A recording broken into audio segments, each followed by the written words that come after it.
कमला Harris की लंबाई 5 foot 3 inch है। यदि वह आगामी अमेरिकी राष्ट्रपति चुनाव जीतती है तो वह अमेरिका के इतिहास की सबसे छोटे कद की राष्ट्रपति बन जाएंगी। कमला हैरिस का जन्म 1964 में कैलिफोर्निया के ओकलैंड में हुआ था। उनके पिता जमैका से पीएचडी करने के लिए अमेरिका आए थे।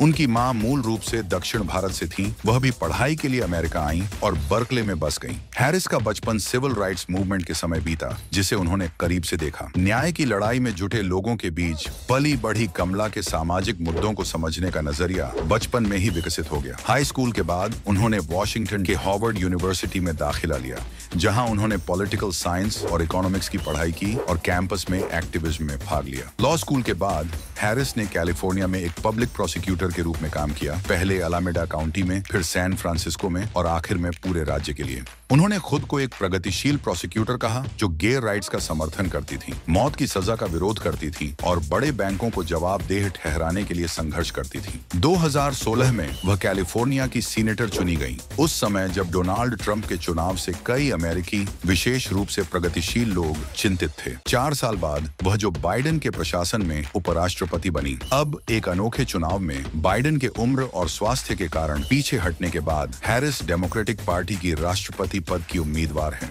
वह एक ऐसे प्रतिद्वंद्वी का सामना कर रही हैं जो व्यक्तित्व के आधार पर चुनाव प्रचार कर रहा है, न कि नीतियों पर, जिससे चुनाव और भी जटिल हो गया है। हालांकि यह कहना मुश्किल है कि राष्ट्रपति बनने पर हैरिस कैसे शासन करेंगी, लेकिन उनके रिकॉर्ड से यह जरूर स्पष्ट है कि उनके पास नैतिकता, मूल्यों और न्याय की मजबूत भावना है, जो कि नेतृत्व के लिए आवश्यक गुण है।